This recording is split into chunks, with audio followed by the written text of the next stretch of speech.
What's something that's clearly overpriced yet people still buy? Pretty much anything having to do with the wedding industry is exorbitantly expensive. I couldn't believe the prices when being quoted for the venue, cake, photographer, the church, dresses and tuxedos, the rings, the fucking props, etc. Fucking absurd that people are willing to go into massive debt for a wedding. Disneyland tickets, they keep going up and the parks are always crowded. Right now? Cars, at least in my area. Brand new cars are few and far between. And it's not unusual to see used cars with prices 10k to 12k above what the price was a year and a half ago. It's insane.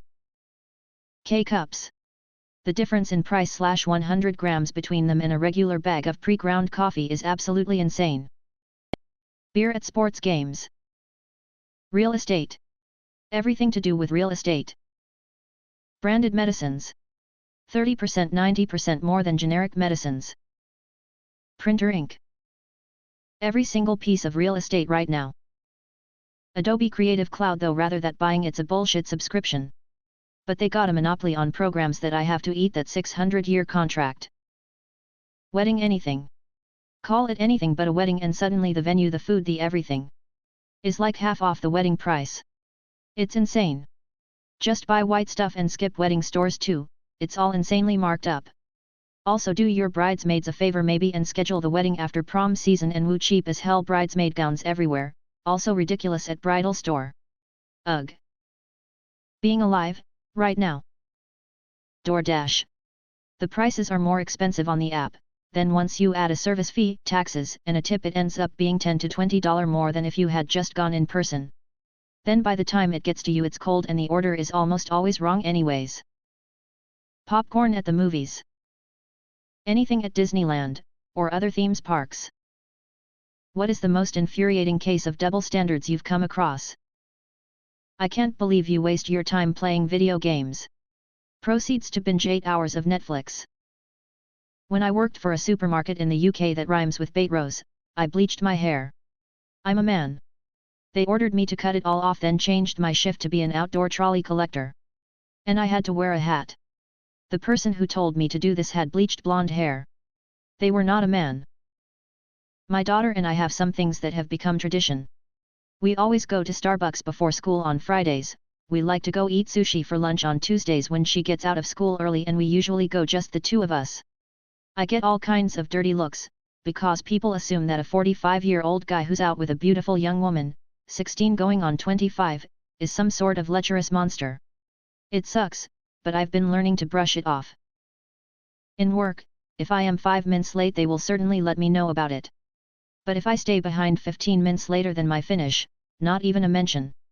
Edit, since this comment blew up, I'll give you a story that relates this problem to the downfall of a company, paraphrasing my own version of the story. So, there was a person who worked for a company. This person did all their work, and the work of some others, which in turn was keeping the company afloat. Now, this person does not do this for any particular reason other than they are a good worker and doesn't really receive any praise, maybe a thank you here and there, from management. One day, this person has had to come in late and as soon as they enter the building and clock in, they get a text message from their boss asking them to see the boss. So they see the boss, and the boss says we have a zero-tolerance policy on lateness, if you are late again you will be fired. The person tries to defend themselves by bringing up all the extra work they do, but the boss replies you were not asked to do those things, but you are required to be on time. So the person decides they will only do what is asked of them from now on. Now things are starting to go wrong and the company is behind on certain contracts. This person continues to do only what is asked of them, and eventually the company goes under. The moral here is to recognize the good and bad of your employees. One comment that only focuses on a negative situation without any mention of the extra good that the person has done, can be incredibly costly. But by just saying you should not be late, but I do appreciate the extra work you do, we can work something out can save you in the long run. My personal experience. I was about 8 months pregnant. My cousin's girlfriend was about 7 months pregnant. We were all at my aunt's house. My cousin's GF, let's call her Christy, had a reputation of being not very bright, but also very arrogant. She insisted that it was perfectly fine to smoke during her pregnancy, because the baby's lungs were not developed yet. Wow! Just wow! No matter what evidence my aunt showed Christy, she stuck with her stubborn, selfish, belief. She smoked cigarettes up until 6 months pregnant, and smoked pot from a street drug dealer up until the car ride to the hospital to deliver. She also drank 2 alcoholic beverages a day. We all suspected possibly more. We were all appalled, but there was nothing we could do to stop her. I had not said one thing to her about it, because it just wasn't my place to. My aunt had said enough. On the other hand, I completely gave up alcohol. I never smoked, all coffee, caffeine, getting my hair and nails done, sushi, and everything that my midwife said could possibly cause harm to the unborn baby. I even switched to a natural deodorant. Back to my aunt's house. My aunt had come back from a store, with sub hoagies, fresh deli meats, and cheese. We all started making ourselves subs, except for Christy, who was busy smoking a blunt in the bedroom. As I was eating my turkey sandwich, Christy comes out from the bedroom, high as a kite, looks at me dead seriously, and says, "You're not supposed to be eating that. Deli meat is unsafe for the baby." It took every ounce of energy in my body, to not hurl myself screaming in her face. 35 years ago and it still pisses me off. I got detention in high school, no biggie, I did the crime. However, I was scheduled to work, so I asked for detention to be delayed for 1 day. Request denied. I pointed out that football players routinely had theirs rescheduled to accommodate games and practice.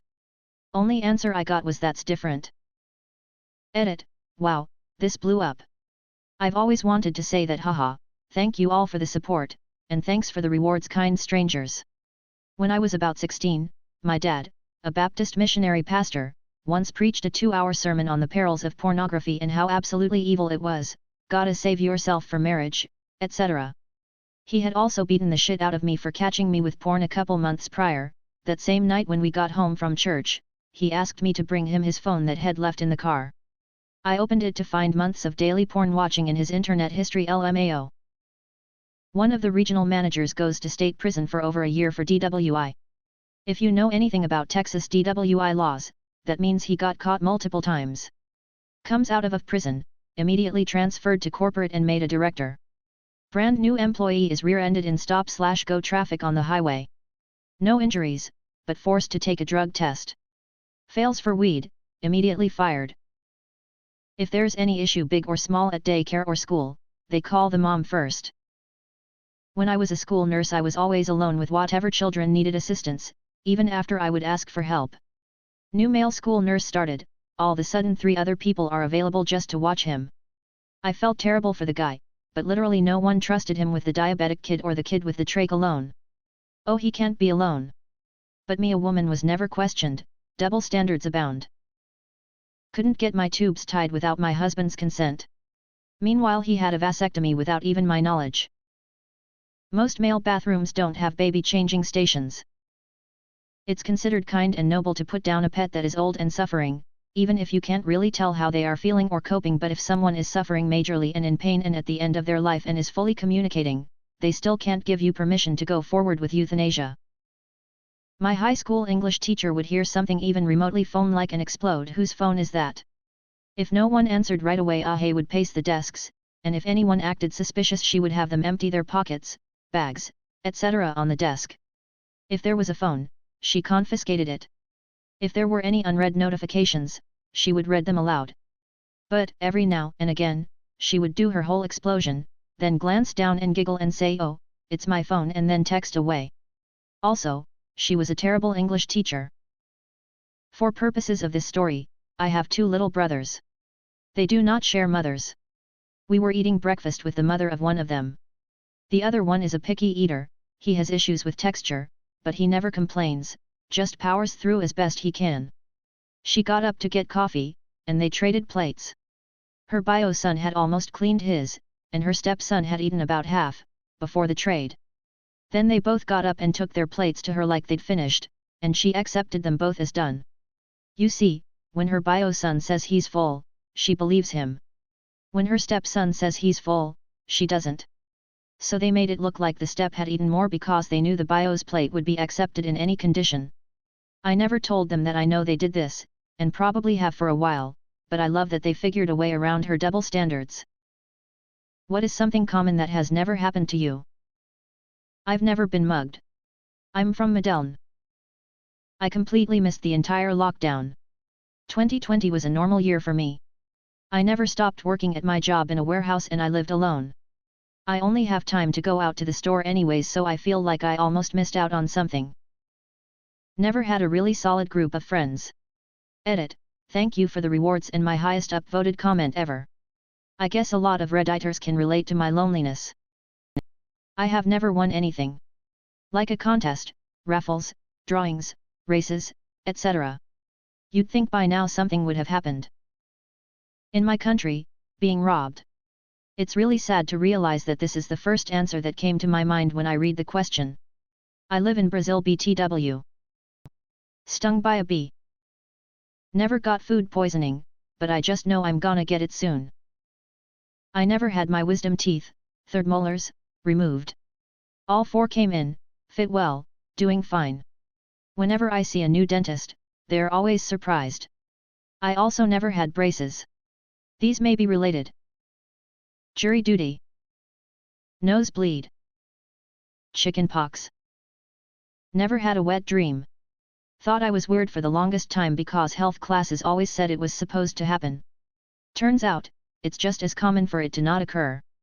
Edit, a wet dream is a nocturnal emission, informally known as a wet dream, sex dream, nightfall, or sleep orgasm, is a spontaneous orgasm during sleep that includes ejaculation for a male, or vaginal wetness or an orgasm, or both, for a female.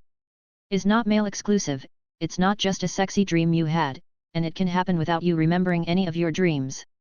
According to a Medical News Today article, masturbation may reduce the number of wet dreams a person experiences, it does not guarantee a person will never experience them. Evidence linking masturbation and wet dreams is lacking, but a person can experiment to see if it helps in their situation. So, yeah, unexpected health research I guess. This is Jinx territory, I'm not answering. Hitting a deer. I live in a tiny northern area and it's almost like a rite of passage to hit a deer. Ugh, now it's definitely going to happen. In the 70s, it was getting trapped in quicksand.